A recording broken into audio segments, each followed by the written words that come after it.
Scott is going to present his paper, which is entitled An Illicit Space. We're going to switch chairs.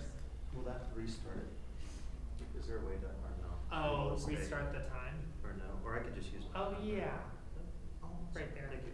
And Okay. when you hit the first space bar, it will start timing for you. Okay, excellent. Well, thank you all for coming, and Wynton for organizing it, and it's exciting to hear some of the texts that certainly have informed me ethnographically, seeing Steve Tyler up there, my advisor, and also Delirious New York. When I was writing my dissertation, that was a key text inspirationally in terms of thinking about bringing the Coney Island material into the present. That first image I had there of being in animal kingdom and doing ethnographic research, I'll try to in this paper draw on parallels between the ethnographic work I've done and continue to do and how that's evolving, and then also talk about the sites of theme parks themselves and theme spaces and what Larry's going to get into in terms of some of the design elements. And so I refer to this as an illicit space, and in a sense I'm trying to suggest that there's something illicit about doing ethnography in terms of the politics of representation and what the whole writing culture movement was about and the feminist movement in ethnography was suggesting that there were severe discrepancies in terms of how we as cultural anthropologists experience the world and then represent that in a textual form, in a filmic form, or whatever. And likewise, there's something illicit, I think, in creating these spaces, and I like the metaphor, I'll try to use the metaphor of the carcereal, the prison of any given space, and certainly I'll talk about how, in the case of theme spaces, we have to question things like the agency of the guest and exactly what that entails in terms of someone visiting a theme space like a Disneyland, a theme casino, and so forth. And I'll also draw on my work, my dissertation when I was at Rice was, I worked at Six Flags Astroworld. I was an employee trainer, and that certainly was the first formation of my understanding of theme parks and really focusing on the guest perspective and trying to understand what guests got out of a theme park, and also workers themselves and how workers understood this project of creating these theme spaces. And throughout this project, I will try to parallel some notions in terms of this crisis or the politics of representation within ethnographic work, parallel that with a similar crisis that I would consider, and I think what Larry will delve into in terms of the story-making potentials of theme spaces. So I wanted to start with a discussion of theming, and in my first phase working, in my graduate work working on theme parks, it was kind of what I would say the classic ethnographic approach in terms of thinking about the day-to-day operations of a theme park. Following graduate school, when I worked on my first collection of theme space, I became more and more interested in the politics of theming and what theming entails. And this is one of my favorite slides from Image from Las Vegas, and I think it's much more complex than what's suggested on the surface. I mean, when I look at something like this, I often wonder, is the designer or the operators of the Paris casino, are they winking at us, right? Because when you think about recreation and all the politics that go into recreating something, incredibly immense from a semiotic, political, cultural perspective. And a lot of social critics, as I'll talk about, would use an image like this as a way to immediately dismiss everything that's happening within this casino, suggesting that it's ludicrous to think that you could recreate a Parisian street. And I think that offers us opportunities then to think about what exactly constitutes theming, what does theming entail. Can't make this out too much, but this is another image. This is from the Luxor in Las Vegas, and recently I've been somewhat obsessed with trying to look at what they call the de-theming of the Luxor. And I have some funny stories about talking to folks from MGM when they were going through this process about de-theming the Luxor, and I made a joke to one of the persons about, well, what are you going to do about the pyramid, right? If you're going to take out all the hieroglyphs and all the Egyptian references inside, you kind of can't do that with the pyramid, right? So, and I think that's, for some of us that are a bit nostalgic for theming, we are concerned, I think, with the fact that a lot of the Las Vegas casinos, particularly City Center, have moved away from theming. Now, to my surprise, Resorts World, I think they're just starting to break ground. The initial plans I've seen for it are highly thematic, so it looks like maybe we'll be bringing back theming to the north end of the strip. But in this case from the Luxor, when you look at what's presented here, my friend and colleague Phil Carla, who does a lot of work on ancient history and theming, would look at something like this and say, it's such a shoddy attempt to recreate a place because even the books themselves, right, aren't specific. You just have this iconic semiotic notion of Egypt, as if you could recreate Egypt. But I think that's what happens with theming in these next two diagrams. So if we look at Paris, Las Vegas, we could say there's all sorts of cultural associations that go into recreating a place. And in those associations, we think of Paris, France, and of course, we should, critics who say Paris, Las Vegas is not Paris, we should say, well, Paris is not Paris, right? There is no one essential Paris that exists, right? There's a multitude of Parises even within Paris, and a multitude of Frances within France, of course. So I think it's problematic to suggest this notion of original and copies when people often make these criticisms. But certainly we think of other Parisian places like notions of place at Epcot. We think of any media and popular-based interpretations. At I believe it was at a TIA conference one year, the Theme Entertainment Association conference, I heard an interesting presentation where designers were working on a project for Luxor in Egypt, and they were talking about how they deliberately had to think about the fact that people would have associations of the Luxor in Vegas because, in a sense, they're competing, right, with these semiotics, the signs that we already have in our heads about these different places. So all these associations, I would suggest, have distance. There's temporal distance, there's historic, cultural, existential, and personal distance. And I would say, on the one hand, it makes it maybe more challenging for designers, but on the other hand, it also offers opportunities to create new and innovative spaces. This is another way of looking at this. If we look at the Venetian in Las Vegas, we could say that any place, and again, I would say there isn't a real Venice, but there's a place that we could go to that's called Venice. There's a multitude of these undifferentiated, what you could call multiplicities, all the things that make up a particular place. And then designers, of course, probably as Larry will get into, choose certain ones. And these are ones maybe that have iconic status for us or that symbolically are quite significant and visually or symbolically allow us to make a connection as a guest. And so that's what happens when we theme a space. One of my colleagues, Gordon Bryce at FORAC, we both presented at a conference on time and temporality in theme parks in Mainz, Germany.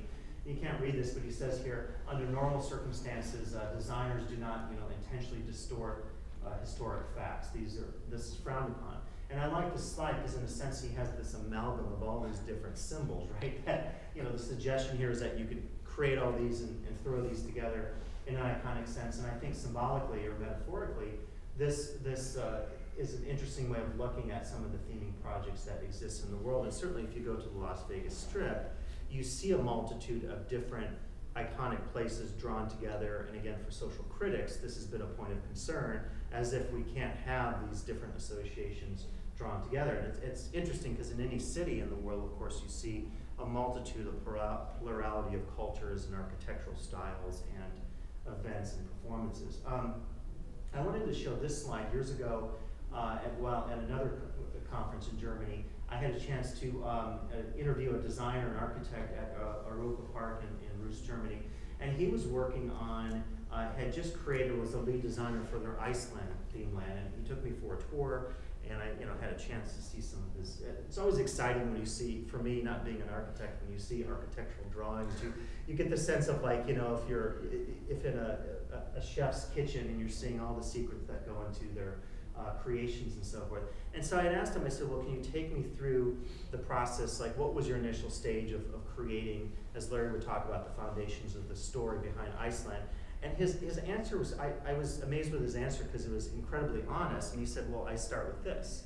And he said, I just do a Google search for Iceland. And the images that come up, and that kind of forms. And at first I thought, the critic side of me thought, well, this is kind of ludicrous, right? Who would start with that? On the other hand, I thought, if you're creating something that is going to be less a prison and more a fantasy and escape for guests, why wouldn't you start with the iconic associations that people have with a given place? And then I asked him a little bit, I pressed him, I said, well, what do you think of the criticisms of Disney? And people suggest that you create stereotypes and you create these essentialized versions of places and people and cultures. And he agreed, he said, yeah, that's what we do. That's our business. We're not in the business of creating historical accuracy.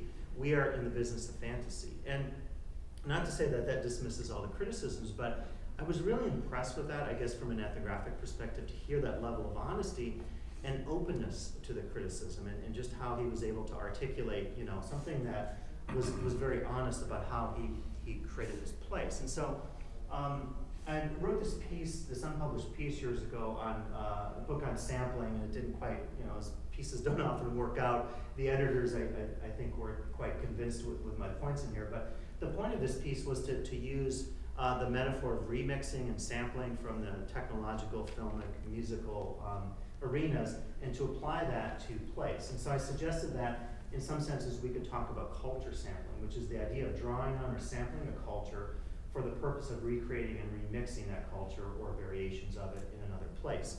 And if we think about culture sampling, some of the early origins, as Witten mentioned, in addition to Coney Island, around the same time, a little bit before, right, 1893, we have the very famous World Columbian Exposition in Chicago. Anthropologists would challenge today, in terms of representation, talking about, you know, how problematic it was to have people on display on the Midway. And of course, the Midway at that time was very much a freak show, a show to essentialize others, and reveals a lot of racialized fantasies that people certainly had at the time. But what's curious about this is this notion of recreating place and bringing, quote, the real people, right, to those places to populate them as if they were living dioramas of the world. And so I would use this image to suggest that when we look at culture sampling, we can parallel these two concerns of mine, the anthropological or the ethnographic, and the actual design of these themed spaces, and begin to talk about a misrepresentation of culture. So in the case of anthropology, the notion from the writing Culture Critique was that ethnographers were involved in rhetorical creations, political creations, and they were unaware of this, or when they represented something to an audience in an ethnographic text, they were concealing the politics of the ethnography. In the case of themed spaces, we could say, to again go back to the Venetian or the Paris in Las Vegas and say, they're misrepresenting something. So this points to, in both cases, what we could call a crisis of representation, which is a presumed inadequacy in terms of how we represent something in the world. So an imaginary, whether it's an ethnographic imaginary or a themed imaginary in terms of a casino or theme park or whatever. And what I would suggest is that in both of these cases, what I'm trying to do in my work then is suggest that within the anthropological or ethnographic arena, we could think about new modes of representation or models. And then in terms of spatial design, we could think about new spatial design practices. And certainly in seeing Witten's work with OMA and Rem Koolhaas, I love that sense of imagination where you could actually work out, and this is what is always exciting me about architecture, this idea that you could work out spatially theoretical and critical notions within a space. And I would suggest to us, again, the critic would say this doesn't happen in themed spaces. I think it does. I was turned on to Dennis Seaver's house in London by Gordon Grice, who was a part of the Immersive Worlds Handbook that pictured earlier there, his image. And he said, you know, you have to go here because what they do here is so imaginative in terms of storytelling, in terms of the use of the senses. And it's a space, and it's hard for me to describe it, but you walk through it in silence, and there are various textual elements that you see, images, and in a sense, David Hockney, the artist, described it as a three-dimensional opera. And he said it's one of the most amazing spaces conceptually in terms of challenging the visitor to create their own story as they move through the space. And I would say this is very much an experimental space in the sense that it forces the visitor to not really know what is happening in the space, or forcing him or her to recreate or to think critically about how they're experiencing the space. Which, if you parallel this with the work of Umberto Eco in the open work, I would call this an open space in the sense that the meanings are not closed. Semiotically, it's a project, I think, that allows the visitor to come to any number of conclusions. Have any of you been to Museum of Jurassic Technology? This is another space, if you're here visiting from the East Coast and you have a chance, it's in Venice, so it's a bit of a haul maybe, but quite amazing. You can't see all the image here, but again, it's another space where it presents itself as a museum. And you discover as you're moving through this space, and I'm spoiling it a little bit like I'm spoiling the ending of a movie, that maybe not everything in this space is, quote, real. So you discover, for example, an image of a bat that supposedly has gotten itself stuck through concrete because an anthropologist visits a culture in South America that presumably has bats that can teleport themselves through concrete. And in this one case, this bat gets stuck. And so upon leaving the space and doing a little bit of research, you discover that there's a lot of linking going on in terms of what the designers of the space have created. And I think metaphorically, what's key about this space is it challenges us to think about fact and fiction, reality and fantasy in terms of any space that we enter. And certainly all the critiques that we have of theme spaces like Disneyland, we should have of museal spaces, spaces that presume to be telling us the truth in terms of their displays. I wanted to mention some research collectives, and this gets into the idea of creating new practice-based models, ethnographic-based models, collaborative models. So Gordon Grice, I mentioned earlier, Filippo Carla, pictured here, and Florian Freitag, both associated with Johannes at Gutenberg University Mainz, and Filippo is now at the University of Exeter, and myself.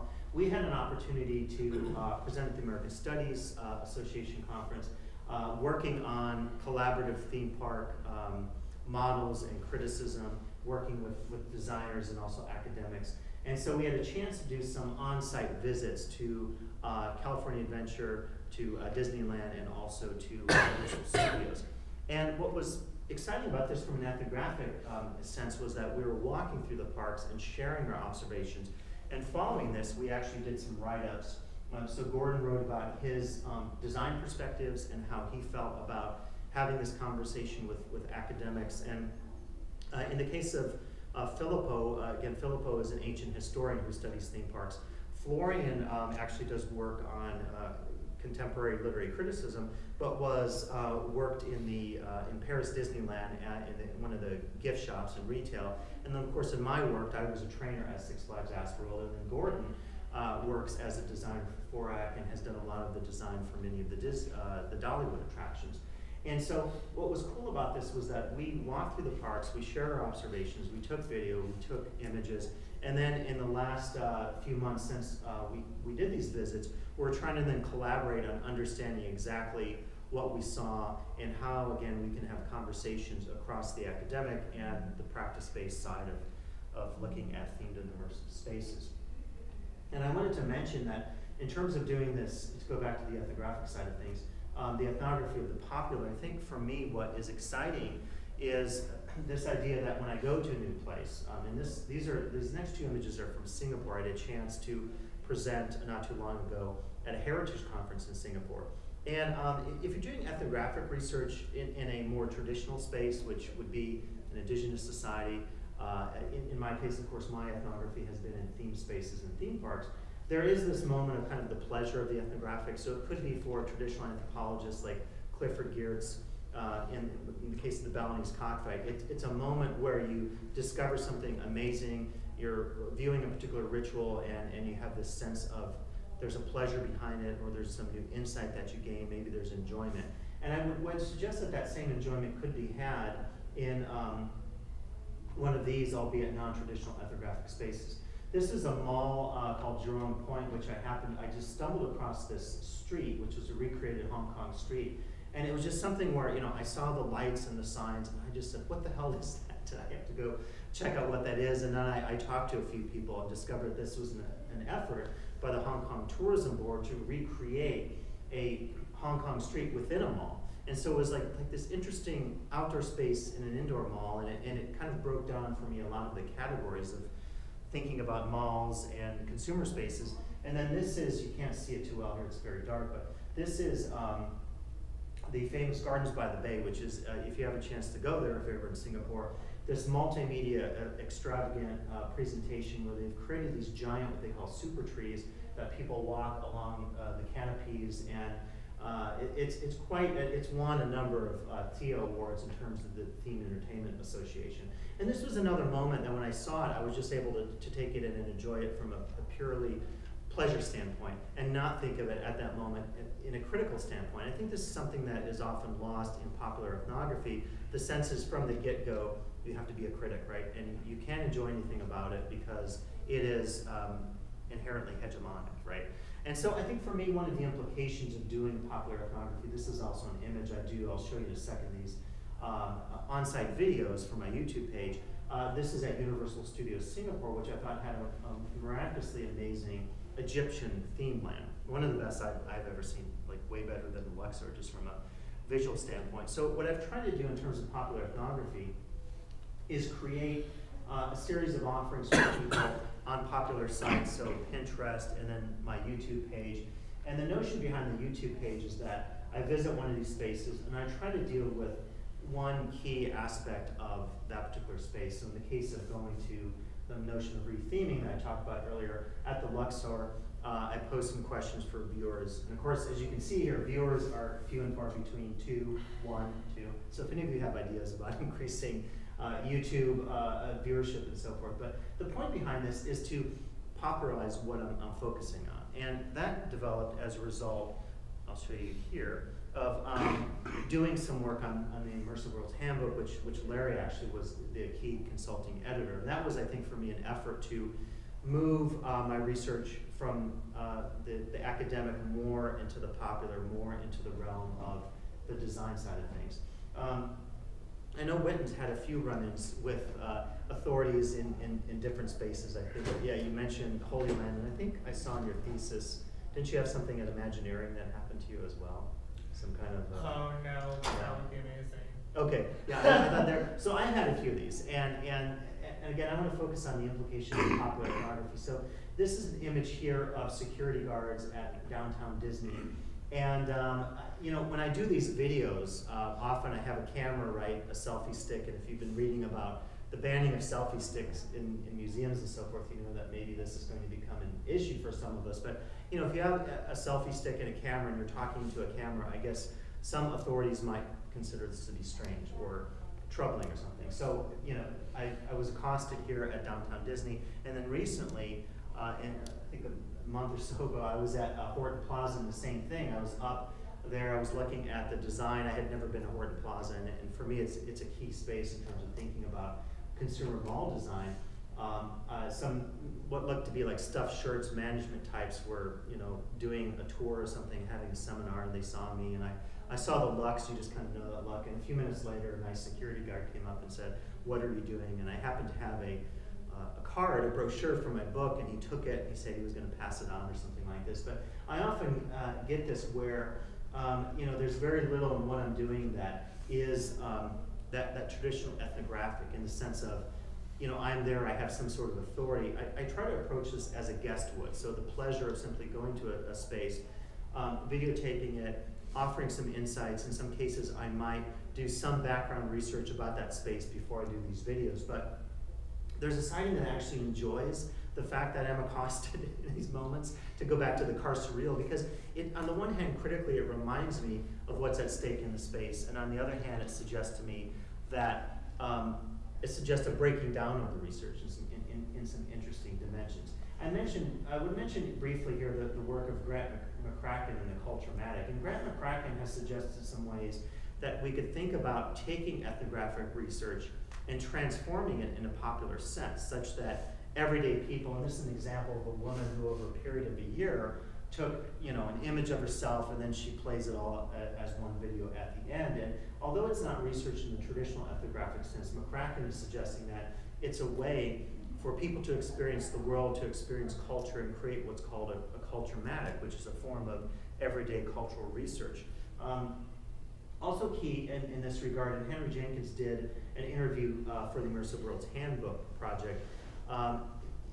This is another side, I think, of thinking about how the users and designers of spaces and the critics of spaces could potentially converge and have some interesting conversations. I mentioned this earlier, but throughout the evolution of my research, there's been this movement from the more bounded model of research and certainty to more blurred or postmodern models. As over time, I've grown more accustomed to saying I'm less happy with that critical side of studying theme parks and more interested in the practice-based side.